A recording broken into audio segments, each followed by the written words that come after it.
जय हिंद दोस्तों। मेरे YouTube चैनल भारत की चौपाल पर आपका हार्दिक स्वागत है। आज मैं आपको लेकर चलता हूं बुलडोजर की कार्रवाई पर। क्या ये बुलडोजर की कार्रवाई संवैधानिक है या गैर कानूनी है या लोकतंत्र के तहत चल रही है? आइए जानते हैं क्या होता है आगे। लोकतंत्र पर बुलडोजर तंत्र हावी। पिछले कई वर्षों से हम लोग देख रहे हैं कि उत्तराखंड, उत्तर प्रदेश और एमपी में ये तीन राज्य की सरकारें जो हैं एक दूसरे से प्रतिस्पर्धा कर रही हैं, कंपटीशन में है कि फलाने राज्य का मुख्यमंत्री ये कर रहा है, बुलडोजर से लोगों को घरों को गिरा रहा है, हम क्यों पीछे रहें, हम भी वैसा ही करेंगे। तो ये प्रतिस्पर्धा चल रही है और बहाना क्या होता है कि एक वही अपराधी था, उसने किसी महिला को छेड़ दिया या लड़की को छेड़ दिया या बलात्कार कर दिया या डकैती डाल दी, चोरी कर दी या मारपीट कर दी या किसी का मर्डर कर दिया। ठीक है जी।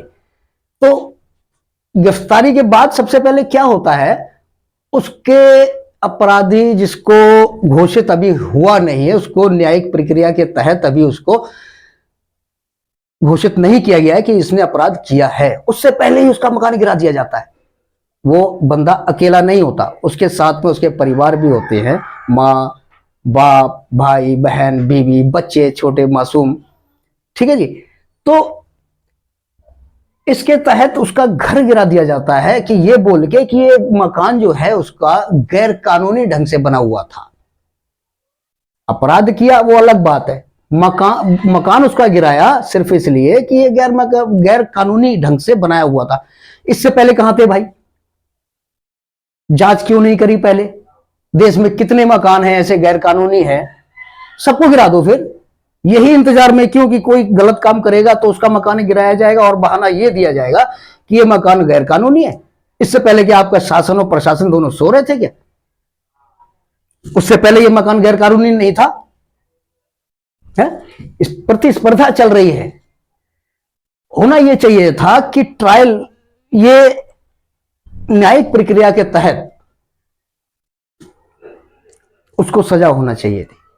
उससे पहले उसका घर गिराना गैर कानूनी है, तानाशाही है, ये कह के कि ये घर गैर कानूनी था। गैर कानूनी क्या नहीं है, यहां बहुत कुछ गैर कानूनी है।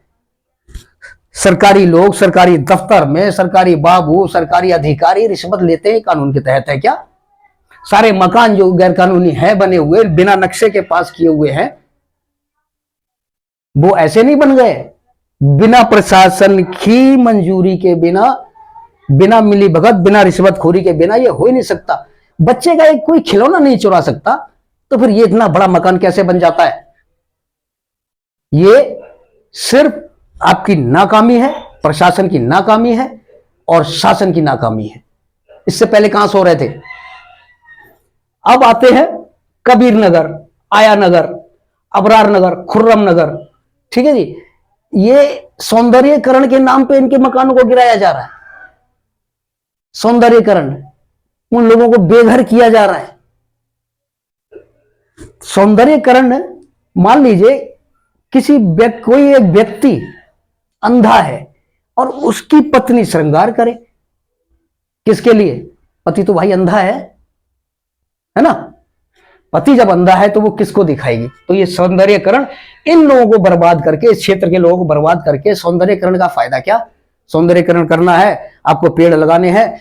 देश में बहुत सारे वन हैं, बहुत सारी जमीनें पड़ी हैं खाली सरकारी, वहां लगाइए। अब सवाल उठता है कबीर नगर का। कबीर नगर बहुत बड़ा एरिया था और ये अब से नहीं है, पिछले 50 सालों से है। एक उत्तर प्रदेश के राज्यपाल थे जो कि हैदराबाद से बिलोंग करते थे। उन्होंने ये जमीन उन गरीब लोगों को अलॉट की थी कि अब आप यहां रहिए। लिखित रूप में ये उनको दिया गया था सरकारी तौर पर, सारे दस्तावेजों के साथ। आज उनको ये जमीन वापस छीन ली गई। ये एक दान था, सरकारी सहायता थी। किसी को आप सहायता देने के बाद उससे सहायता छीन लो, ये नैतिकता के आधार पर नहीं, ठीक नहीं है। आया नगर, अबरार नगर, खुर्रम नगर, ये ऐसे क्षेत्र हैं जो नदी नालों के किनारे कुछ हद तक है, ठीक है, मानता हूं मैं, लेकिन ये पूरे के पूरे सफाई क्यों हो रहे हैं? उनके पास लीगल दस्तावेज है, रजिस्ट्री है, हाउस टैक्स के कागजात है, बिजली बिल है, गटर सीवर लाइन आपने डाली हुई है, सरकारी तंत्र ने रोड डाले हुए हैं, हाउस टैक्स आप वसूल रहे हैं, तो फिर गैर कानूनी कैसे हो गया? जब ये मकान बन रहे थे तब ये गैर कानूनी नहीं था? एक तहसीलदार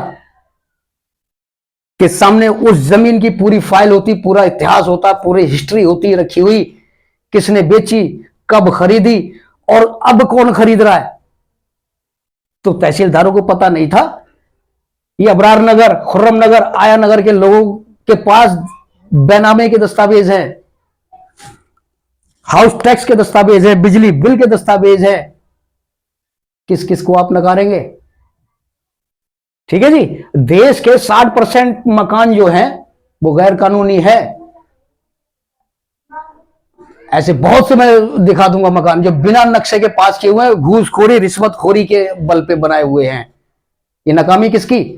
अगर आपके प्रशासन में, आपके तंत्र में ये कमी नहीं होती तो ये 60% मकान अवैध नहीं होते। गलती शासन प्रशासन की और भुगत रही है जनता। रिश्वत मांगते हैं जी टेबल के नीचे से, रिश्वत दीजिए तब हम आपका काम करेंगे, बेशक से हमारा काम लीगल ही क्यों ना हो। अगर हम लाइसेंस बनवाने जाते हैं वाहन का तो कहते हैं, घुमा देते हैं कि भैया जाओ 10 दिन बाद आना, 5 दिन बाद आना। बाहर एक दलाल खड़ा होता है उन्हीं का बैठा हुआ, वो कहता है इधर आओ भाई साहब, 2 घंटे में तैयार करवा दूंगा, इतने पैसे दे दो। अब बंदा क्या करेगा? अपना टाइम बर्बाद करे या 10 दिन बाद आए? पैसे दे दिए, उसने अपना काम करवा लिया। ये सिस्टम बनाया हुआ किसने? सरकारी अधिकारियों ने ही। उसका 2 घंटे में लाइसेंस बन के तैयार हो जाता है। इस पे जांच क्यों नहीं हो रही आपकी? गलती किसकी है? ये जब ये मकान बन रहे थे, जब ये एरिया बन रहा था, तब इन्हीं लोगों ने रिश्वत के बल पे इसको तैयार किया था, बनाया दिया, पूरा अलॉटमेंट दिया था, इजाजत दी थी बनाने की। सबके पास दस्तावेज है लीगल। तो सजा ये आम जनता क्यों भरे? क्यों भुगतेगी जनता? उन सरकारी महकमे के अधिकारियों पे गाज क्यों नहीं गिर रही है? उनका मकान क्यों नहीं गिराया जा रहा है? ये मैं आपको चैलेंज दे रहा हूं आज। उनके सर पे साया है, छत्र छाया बड़े लोगों का, बड़े अधिकारियों का। उनको तो कोई कुछ कहेगा ही नहीं, क्योंकि सैया भाई कोतवाल, अब डर काहेगा, है ना? तो ये लोकतंत्र पर बुलडोजर तंत्र हावी है। नाकामी किसी की, रिश्वतखोरी किसी की, भुगते मासूम जनता। आज इस क्षेत्र के लोग, मासूम बच्चे दर दर भटक रहे हैं। किसी को मकान अलाउड कर दिया गया है, किसी को नहीं कर दिया गया है। बेचारे वो रोड पे पड़े रो रहे हैं। वो ये कह रहे हैं हमारी हाय लगेगी, अब तो हमारे पास रोजगार भी नहीं है, रहने की तो बात छोड़ दो। हम रहेंगे तो रह लेंगे, कहीं ना कहीं जुगाड़ कर लेंगे, लेकिन हम रोजगार क्या करें? जहां हमारा रोजगार था, हमारी दुकानें थी तो चल रही थी, खाना तो हमें रोज खाना है, रोजगार पता नहीं कब हमारा सेट होगा। इस चीज पे आपने सोचा? नहीं सोचा। ये गलतियां तहसील के अंदर बहुत सारी गलतियां होती हैं, भुक्तभोगी मैं खुद हूं, इसके प्रमाण भी है मेरे पास। किसी की जमीन किसी के नाम पे ऐसे ही कर दी जाती है। अगर आपके पास 10-20 लाख रुपए है, फेंकिए टेबल पे आप तहसील में जाके, 24 घंटे के अंदर आपके नाम, अगर वो किसी दूसरे की जमीन आपके नाम ना हो जाए तो कह देना। गवाह हूं, पूरी रिकॉर्डिंग है मेरे पास तहसीलों की। ये चैलेंज दे रहा हूं मैं, जांच करवाइए आप, लीगल क्या है, अनलीगल क्या है। बहुत कुछ अनलीगल है इस देश में। सबको गिराओगे? गिरा के दिखाइए आप। बड़े बड़े ऊंचे ऊंचे लोग बैठे हुए हैं यहां, जिन पे हाथ डालना आप लोगों का बस की बात नहीं है। उन लोगों के घर दिखाओ ना गिरा के। ये गरीबों के घर गिरा के कौन सा आप तीर मार रहे हैं? इनसे कुछ नहीं होगा गरीबों की हाय के अलावा। सिर्फ आप गरीबों की हाय ले रहे हैं और कुछ नहीं। देश की सोच पे बट्टा लगा रहे हैं, देश के विकास पे आप बट्टा लगा रहे हैं। सौंदर्यकरण क्या कर लेगा? सौंदर्यकरण के लिए बहुत सारी जमीनें पड़ी हैं, मैं चलता हूं, चलिए साथ में, मैंने अपने क्षेत्र के पार्क में 56 पेड़ स्टेम लगाए हुए हैं, अपने हाथों से मैंने उनकी सेवा करी है। मैंने आज तक किसी से नहीं कहा कि मैंने अपने खर्चे पे, निजी खर्चे पे 56 पेड़ लगाए हुए हैं। सौंदर्यीकरण करेंगे, सौंदर्यीकरण ऐसे होता है बर्बाद करके। आज मैं क्या कहूं, सोच सोच के मैं खुद आज इतना अंदर से रोना आ रहा है शासन और प्रशासन के ऊपर। गलतियां अधिकारियों की भुगत रहे हैं बेचारे मासूम बच्चे। खैर जो भी हो, इसका परिणाम तो सुखद तो होने वाला है नहीं। जो आया है, जो सत्ता में बैठा है, उसे एक दिन कुर्सी से हटना ही पड़ेगा। ये जनता है जनाब, उखाड़ फेंकेगी। कितने दिन रहेंगे आप सत्ता में, या प्रशासन में, या शासन में, या अधिकारी कोई भी हो सरकारी महकमे में, ज्यादा दिन नहीं चलने वाला। क्योंकि जब त्राहिमाम त्राहिमाम होता है ना, तो आसमान रोता है। जनता जब रोती है ना, जनता का दिल जब रोता है, आंखों से आंसू नहीं होते, उनकी हाय जब ऊपर तक पहुंचती है ना, तो आसमान रोता है। जब आसमान रोता है तो ये धरती कांपेगी। धरती कांपती है धरती, क्योंकि वो आम जनता है, मासूम है। ये बड़े लोग नहीं है जिन पे आपका हाथ नहीं पड़ रहा, हाथ डालने पे डर रहे हैं।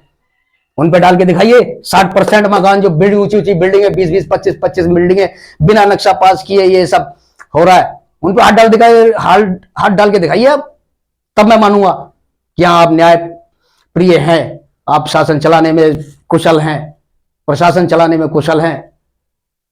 चलिए आप करके दिखाइए आप, वरना ये ड्रामा बंद कर दीजिए। ये बुलडोजर तंत्र, अदालतें हैं इस चीज के लिए। अदालत पे विश्वास करिए। कुछ लोग तो ऐसे नेता हैं जो मैंने देखे हैं, जब सत्ता में नहीं थे तो उन पे मर्डर के केस चल रहे थे। कितने ही ऐसे केस चल रहे थे, जब वो सत्ता में आए, उनको पावर मिली, सबसे पहले उन्होंने अपने केस वापस लिए। क्यों? क्योंकि उन्होंने किया था, इसलिए उन्हें डर लग रहा था। न्यायिक प्रक्रिया बहुत मजबूत है हमारे देश की, संविधान और कानून। इसलिए उन्होंने वापस लिया कि सच साबित हो जाएगा, मैं तो जेल में चला जाऊंगा जी, इसलिए वापस कर लिया। अगर आप सच्चे थे, ईमानदार थे, देश प्रेम थे, तो आप केस को आप वापस ना करते, जनता के सामने सीना ठोक के कहते मेरे ऊपर आरोप लगे हुए हैं और मेरा केस लंबित है अदालत में, मैं उसके फैसले का इंतजार करूंगा। तब आपकी जनता वाहवाही करती है ना।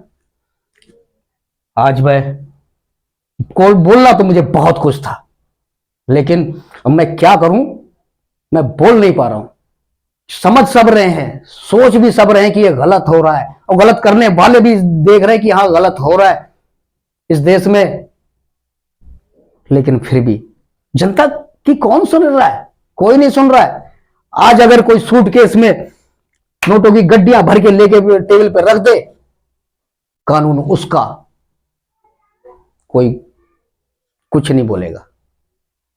उसके आगे सब सर झुका के खड़े हो जाते हैं, बेशक से वो कितना बड़ा भारी माफिया ही क्यों ना हो। इस पर चर्चा मैं दोबारा करूंगा। अभी मेरे पास थोड़ा वक्त कम है, मुझे कहीं जाना था, इसलिए मैं आपसे आग्रह करूंगा मेरे दूसरे वीडियो पर आप जरूर आएं। इसके लिए आप मेरे भारत की चौपाल चैनल को, अगर आप नए हैं तो, पुराने वाले नहीं, अगर आप नए हैं तो सब्सक्राइब कीजिए, बेल आइकन दबाइए और इस वीडियो को दोबारा देखें, लाइक कीजिए। धन्यवाद। जय हिंद।